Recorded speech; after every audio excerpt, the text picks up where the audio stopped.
Assalamualaikum warahmatullahi wabarakatuh.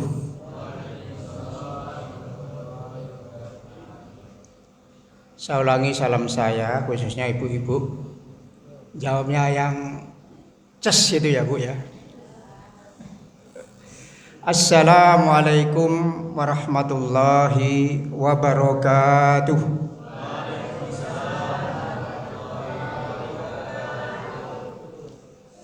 Alhamdulillah. Alhamdulillahilladzi ansha'akum wa ja'ala lakumus sam'a wal absara wal af'idah qalilan ma tashkurun.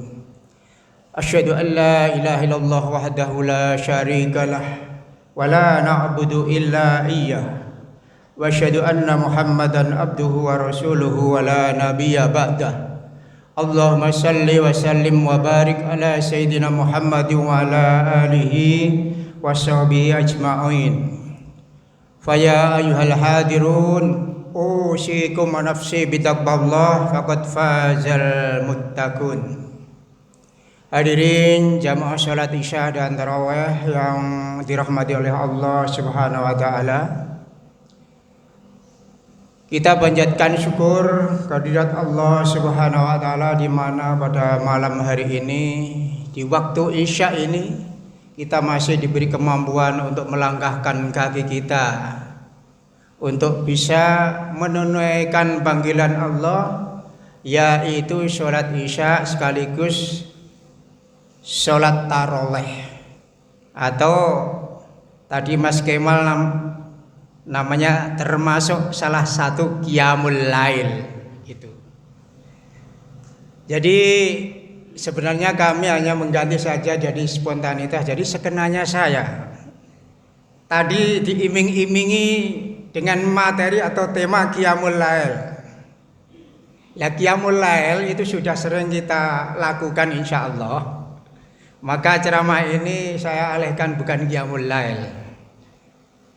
Jadi qiyamul lail kan sholat malam ya, berdiri di tengah malam. Qiyam itu artinya berdiri gitu. Kalau ada pilihan lurah namanya Qiyaman. Kalau di daerah Kudus itu seperti itu zaman saya kecil itu. Tapi kalau sekarang karena saya sudah di Yogyakarta sudah 40 tahun dan di daerah asal itu hanya 20-an tahun, misalnya seperti itu. Kan lebih banyak di sini, jadi sudah ketinggalan informasi yang di sana begitu.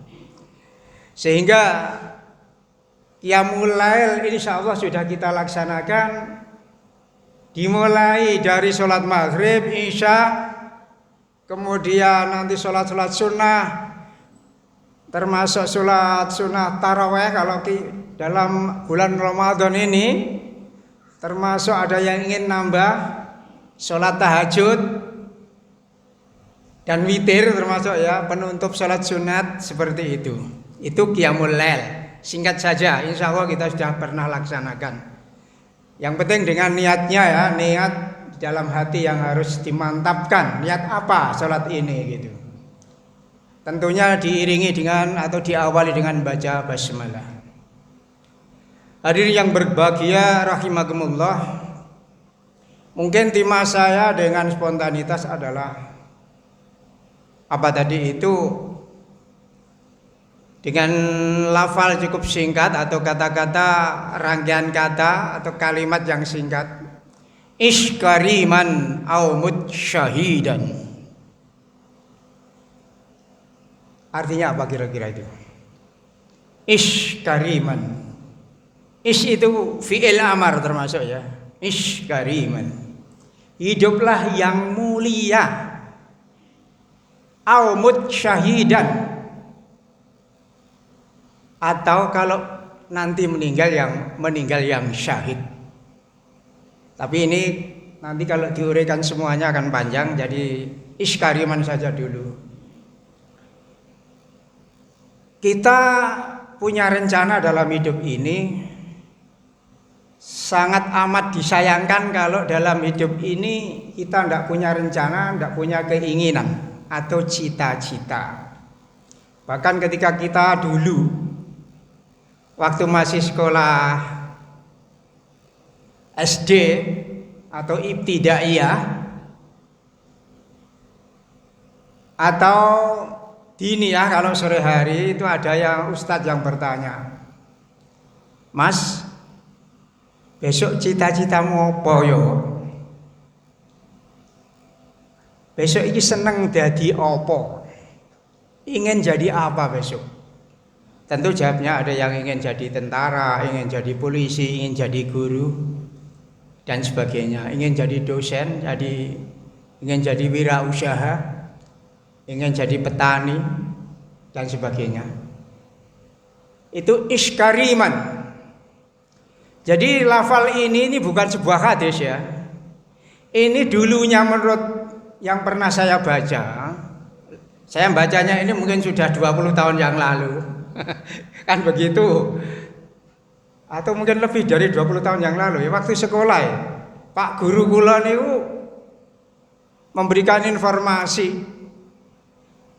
anak-anak sekalian, ini ada sebuah kata-kata yang indah untuk bekal masa depan, yaitu apa itu Pak? Apa itu Pak Guru? Ini coba dilihat di papan tulis, saya tak nulis dulu ya. Aish kariman au mutsyahidan.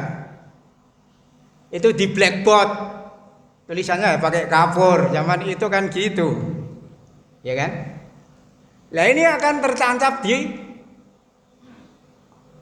otak kami, di kepala saya. Jadi kalau itu kira-kira menarik, wah, iso nancep neng akal gitu, bisa tertancap di akal kita. Jadi ada seorang ibu, ketika zaman Rasul waktu itu pas ada perang Uhud kalau tidak salah, perang yang sangat dahsyat, yang hampir kalah ini orang Islam itu. Karena regu pemanah terkesima, terpesona dengan harta jarahan. Turun gunung, turun bukit Uhud tentunya. Sudah pernah melihat bukit Uhud? Ada yang belum, ada yang sudah. Bukit Uhud itu gundul-gandul sebenarnya ya. Tidak ada pohonnya. Kalau dilihat dari jauh itu kelihatan abu-abu, ya kan? Kalau pas panas, ya kan? Abu-abu ada ke kuning-kuningan warna tanah itu loh. Warna tanah batu. Batu itu kan apa ya? Warnanya kan abu-abu. Abu-abu itu abu-abu ke kuning-kuningan macam-macam. Ya itulah bukit Uhud. Lah akhirnya apa? Ya anak itu tadi yang mau ikut perang Uhud pamit sama ibunya. Janjane ibunya itu agak keberatan. Nak, belum masanya ikut perang itu. Kamu tuh masih belum dewasa. Tapi sudah remaja sebenarnya. Ya katakanlah SMA begitulah. SMA kelas 1 atau kelas 2 itu kan remaja tapi fisiknya cukup mulai kuat ya. Lah ini akhirnya apa? Ibunya berdoa atau memberikan wasiat kepada anak itu, iskariman au mutsyahidan. Ya Allah, mudah-mudahan anakku ini bisa hidup yang mulia nantinya, atau kalau nanti meninggal di medan perang itu dia akan jadi syahid. Lah itu. Inilah iskariman au mutsyahidan. Oleh karena itu, karena yang kita bahas adalah iskarimannya. Hidup di dunia ini tentunya tidak main-main begitu ya, tidak sekedar main-main. Kecuali kalau main-mainnya itu adalah profesi, sepak bola, pelawak, itu main-main tapi itu profesi. Main bola, main ngelawak, itu kan main-main ya, tapi dapat duit. Itu. Nah inilah. Jadi bekalnya itu apa yang namanya iskariman? Kalau menurut analisa saya itu adalah pertama kali adalah ada ilmu, yang kedua adalah amal, yang ketiga adalah ihsan. Itu Mas Kemal ini sudah sering Anda dengar itu. Ilmu, amal, ihsan. Ilmu, al ilmu nurun. Ilmu itu cahaya. Yang tidak berilmu bagaimana? Ya harus mencari ilmu. Kecuali kalau dalam kondisi yang kelainan misalnya. Jadi kalau kelainan itu tentunya disembuhkan dulu. Karena kalau diberitahu nanti ngalor sama ngidul itu tidak bisa membedakan. Kan gitu. Disuruh ngalor malah ngidul, suruh ngetan malah ngulon. Nah, kan membingungkan. Jadi ilmu, masalah ilmu sudah sering kita dengar, kan begitu. Dalam Al-Quran banyak, dalam sebuah hadis juga banyak, ya. Itu tentang ilmu. Rasulullah Sallallahu Alaihi Wasallam sudah mencontohi banyak sekali dengan masalah ilmu. Rasulullah sering membuka majelis taklim, beliau mengajar, mungkin lesehan seperti ini didengarkan begitu. Ada yang mencatat mungkin ya, dengan pena yang ditutul-tutulkan mungkin seperti itu. Belum, karena waktu itu belum ada pena.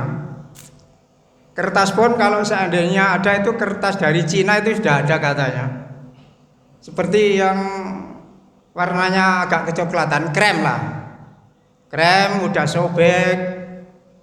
Seperti Al-Quran yang tempo lama, yang tersimpan, yang sekarang sudah tidak pernah kita buka. Seperti itu. Jadi diberi ilmu itu seperti itu. Jadi kita mendengar, mengucapkan, mendengar, melihat, mengucapkan, meniru, termasuk menulis tadi itu ilmu.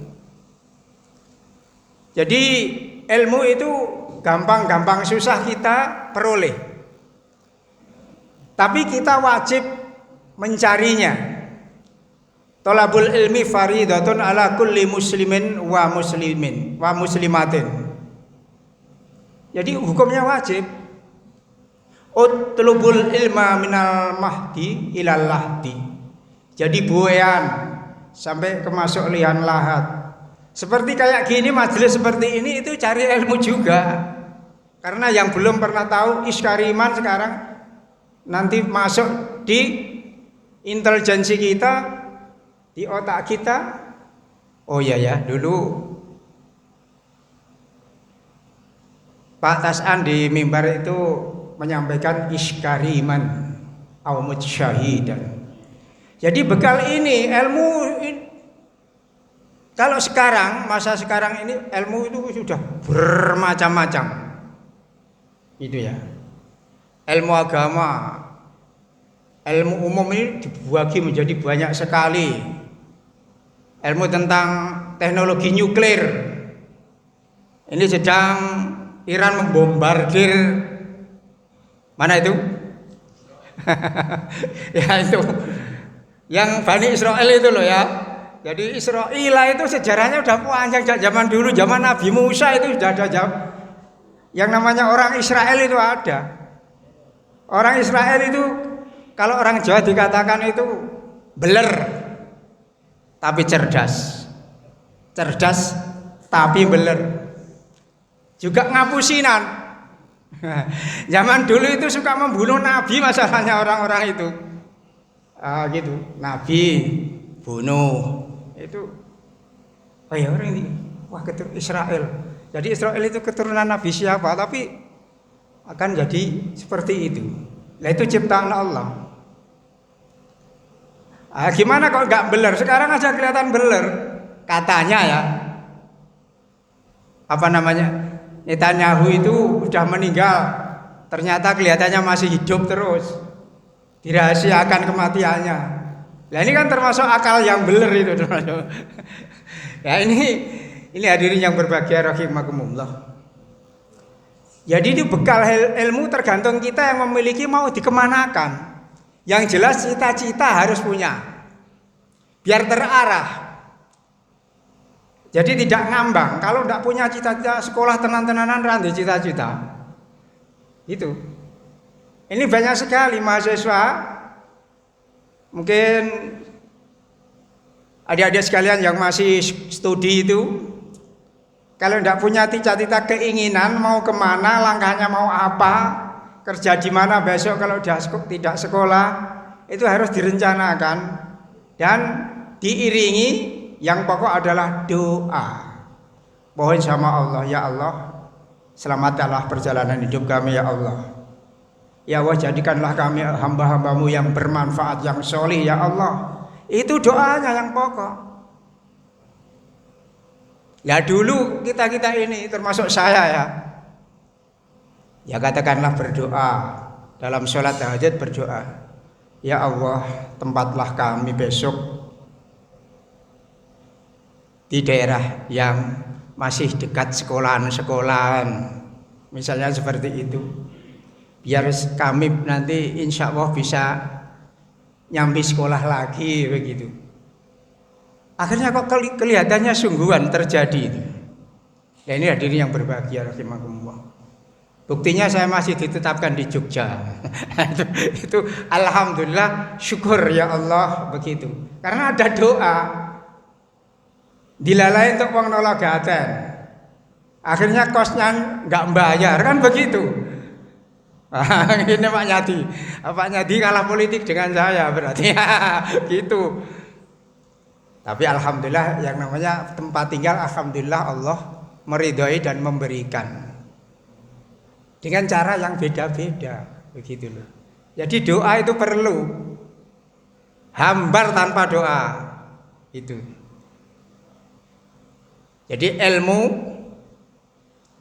itu sangat-sangat penting dalam kehidupan kita. Yang ingin jadi pedagang ya harus bersiap-siap, sekolahnya jurusannya di mana. Ya tentunya di STM kalau zaman dulu. Seperti itu. SMK Negeri 1. Sini ada jurusan boga misalnya. Itu bagian masak, besok iso gawe warung kuwi. Restoran bahkan. Nah, seperti itu. Yang ingin jadi insinyur, kemudian ya teknik sipil. Seperti itu. Kalau bisa tidak ngambang begitu dalam hidup ini. Ini nampaknya yang muda yang sekolah sedikit, lebih banyak yang sepuh-sepuh. Ini nampaknya kalau saya ngomong seperti ini tuh hambar. Gitu itu Pak Taufik tuh. Wah, aku wis tamat lagi sekolah ya. Wah, dari putu-putuku, wah itu seperti itu. Jadi banyak hambarnya ini. Karena ini umum banyak ini. Yang penting thalabul ilmi itu faridatun ala kulli muslimin wa muslimatin. Demikian sekedar informasi yang barangkali ada kurangnya. Yang jelas ini adalah inginnya bermotivasi bersama. Jadi kita mendorong hidup ini supaya tetap sehat, kerja keras yang sudah bekerja, jangan banyak tidur. Lah puasa itu tidurnya orang puasa itu ibadah ya Pak. Meleke bengi ya.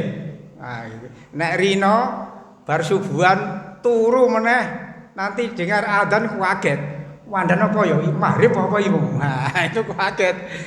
Ya saya ngomong begini tuh pernah terjadi atau tidak, tapi alhamdulillah nek sampai waktu habis subuhan pulang tidur lagi sampai maghrib itu belum pernah nek saya. Nek sampai duhur kelihatannya namanya pernah. Tapi waktu remaja kelihatannya gitu. Jadi tidur ibadah bagi yang berpuasa. Demikian billahi taufik wal hidayah waridho wal inayah. Wassalamualaikum warahmatullahi wabarakatuh.